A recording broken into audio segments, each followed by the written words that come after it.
Good evening. You're watching the main news on HKIBC. I'm Wynna Wong. Here's a look at tonight's top stories.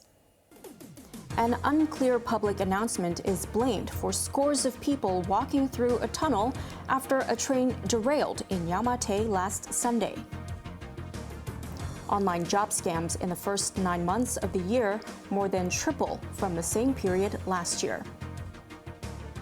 And a probe is underway into who fired a missile that killed 2 people in Poland. The MTR Corporation says an unclear announcement led to dozens of passengers walking through a tunnel after a train derailed in Yau Ma Tei Station last Sunday. The railway operator said that was totally undesirable, and local and foreign experts will investigate before a full report is submitted to the government. Janice Lowe reports. 3 days after a train derailed in Yau Ma Tei Station, the city's sole railway operator has submitted a preliminary report to the government. During the incident on Sunday, 750 passengers had to be evacuated. 150 of them were told to walk along the tracks to Mong Kok Station. The MTR admitted that a train passed by at the time, but did not say if the commuters had to walk in the dark. In relation to the passengers that the train along the track to Mong Kok, as I just mentioned, that is totally undesirable. And we would like to take this opportunity to thank for the passengers that they have orderly reached Mong Kok, and also having that sort of experience is totally undesirable, and I would like to say apologies again here. The company had intended to open the platform screen doors for the passengers to get off at Yau Ma Tei Station. But the public announcement was not clear, and that led to some passengers walking through the tunnel instead. Lee said the train driver was not alerted of the situation as the cab was damaged. The derailment was caused by a 7-meter-long loose metal barrier by the side of the track, he added. The MTR will complete a full investigation within 2 months.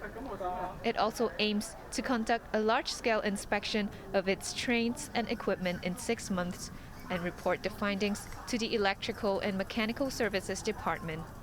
Janice Lowe, HKIBC. A judge who was chastised by the city's top court for her erroneous ruling has resigned. High Court Judge Audrey Campbell Moffat tendered her resignation in August. The 66-year-old drew controversy after dismissing prosecution evidence in a drug trafficking case.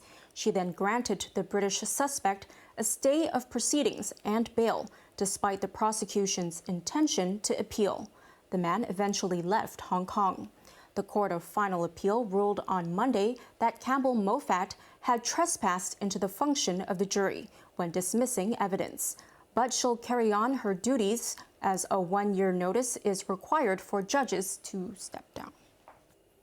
The number of online job scams in Hong Kong in the first 9 months of the year has risen by more than 3 times from the same period in 2021.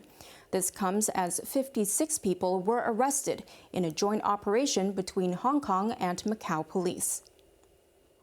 The problem of online recruitment scams in Hong Kong is worsening.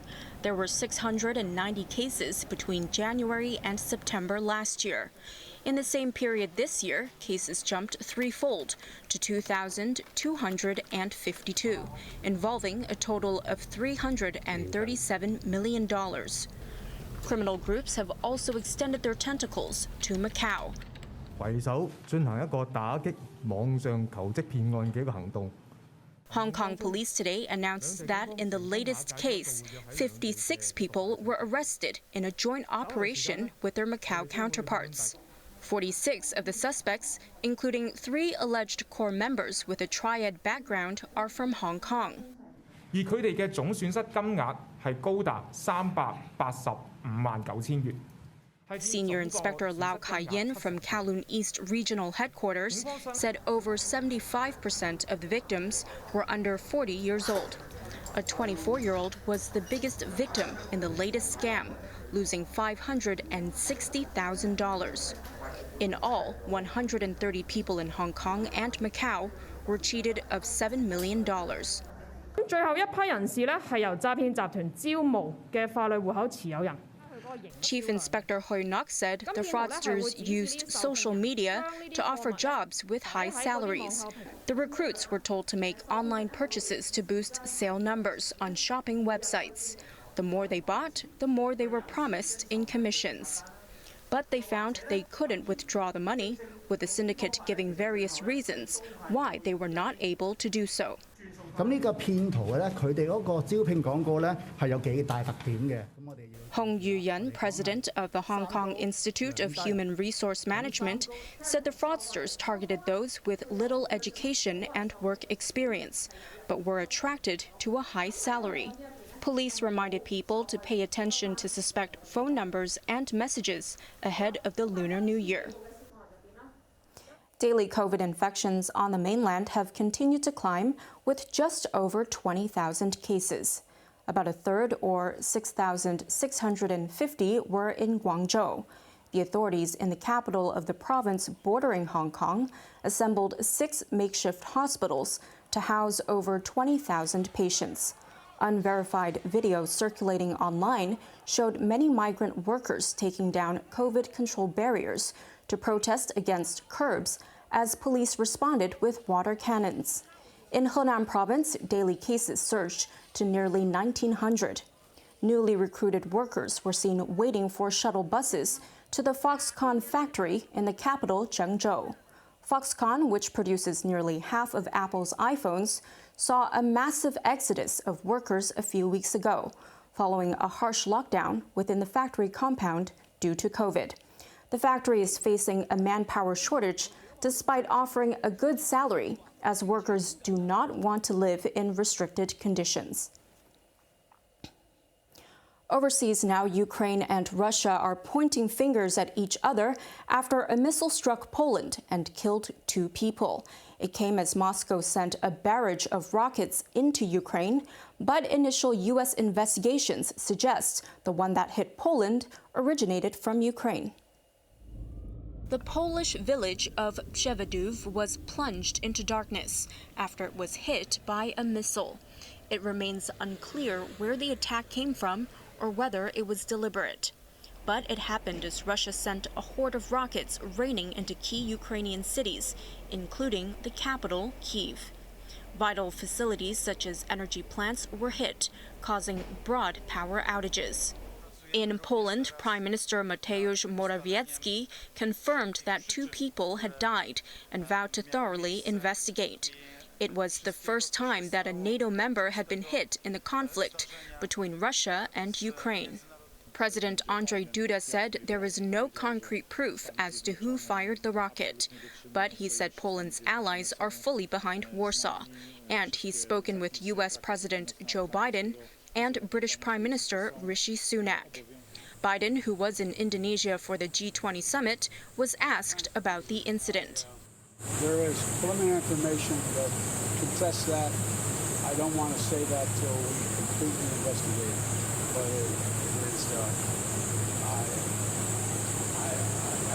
it's unlikely in the minds of the trajectory that it was fired from Russia. But we'll see. It's unlikely, sir? Mr. President, has Poland suggested invoking Article 4 or 5 from NATO? The summit in Bali ends today. Before flying home, many G20 leaders present squeezed in an emergency meeting on the missile that hit Poland. Most condemned Russia in a declaration. The last-minute schedule change meant Sunak was forced to cancel a meeting with President Xi Jinping. Former U.S. President Donald Trump has officially announced his bid for a second term in the White House in 2024. He did not hold back from pushing America first, a slogan he used the last 2 times he ran for office. In order to make America great and glorious again, I am tonight announcing my candidacy for President of the United States. Together, we will be taking on the most corrupt forces and entrenched interests imaginable. Our country is in a horrible state. We're in grave trouble. This is not a task for a politician or a conventional candidate. This is a task for a great movement that embodies the courage, confidence, and the spirit of the American people. Trump had been hinting for weeks that he would announce his comeback after the midterm elections. His declaration angered some Republicans who blamed him for their worse-than-expected performance in the polls.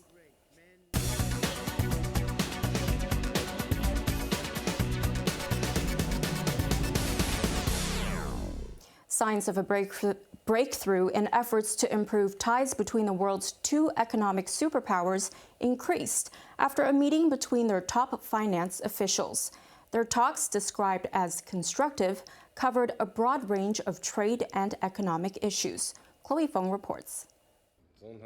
2 days after the landmark talks in Bali between President Xi Jinping and American leader Joe Biden, Central Bank Governor Yi Gang and U.S. Treasury Secretary Janet Yellen met in another move to get Sino-U.S. ties back on track. Their 2-hour meeting at the G20 summit on the Indonesia resort island was described as frank, constructive, and positive. No details were given, but issues such as high energy and commodity prices, as well as the microeconomic outlook in both countries, were reportedly on the agenda. Yellen earlier said she wanted to get more clarity on China's COVID lockdown policies and its problematic property sector, and hoped the meeting would lead to more economic engagement between the two countries. The warmer tone came as U.S. Trade Representative Catherine Tai said the face-to-face meeting between Xi and Biden sent a powerful signal to the world. But she noted that tariffs imposed by former U.S. President Donald Trump on billions of dollars worth of Chinese goods remain in place because the underlying issues that triggered the taxes have not disappeared. Tai was referring to U.S. allegations against China, such as intellectual property theft and forced technology transfer. But she's optimistic that the two countries can deal with their complex trade relations, as both presidents agreed to continue talks. Chloe Feng, HKIBC. Hong Kong stocks closed lower today after jumping over 10% in the past 3 sessions. The Hang Seng Index slid 0.5%. The retreat came as tech giant Tencent reported a third-quarter profit of 40 billion yuan, only 1% higher year-on-year, and the second straight quarterly decline. Total revenue fell 2% from a year earlier to 140 billion yuan. The firm said it will distribute most of its shares in food delivery platform Meituan as a special dividend to existing shareholders. Tencent shares rose 2.2% following a state media commentary on the potential of the video games industry. Gaming companies XD jumped over 17%, while CMGE Technology advanced 10%. Let's take a look at the markets now. The Hang Seng Index closed down 86 points. In top 10 active stocks, Tencent was up $6.40, Tracker Fund down 9 cents. Ping An was up 30 cents, Kuaishou up 60 cents. The U.S. space agency NASA has launched what is said to be the most powerful rocket ever for a journey to the moon and back. 3, 2, 1. Boosters in ignition. Rise together. The Artemis 1 blasted off from the Kennedy Space Center in the U.S. state of Florida. It was carrying the unmanned Orion capsule, which broke away later to continue its mission. Orion will splash down to Earth in around 26 days at the end of a journey covering 2 million kilometers. The launch takes NASA a step closer to resuming manned flights to the moon after more than 50 years. On to the weather now. Sunny intervals with 1 or 2 light rain patches tomorrow. Temperatures will range between 23 and 26 degrees.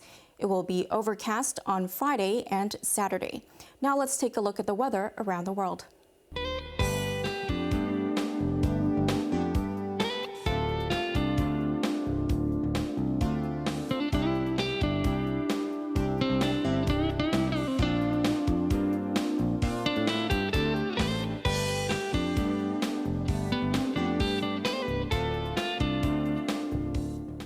And that's our main news for Wednesday night. Join us for more news at 11.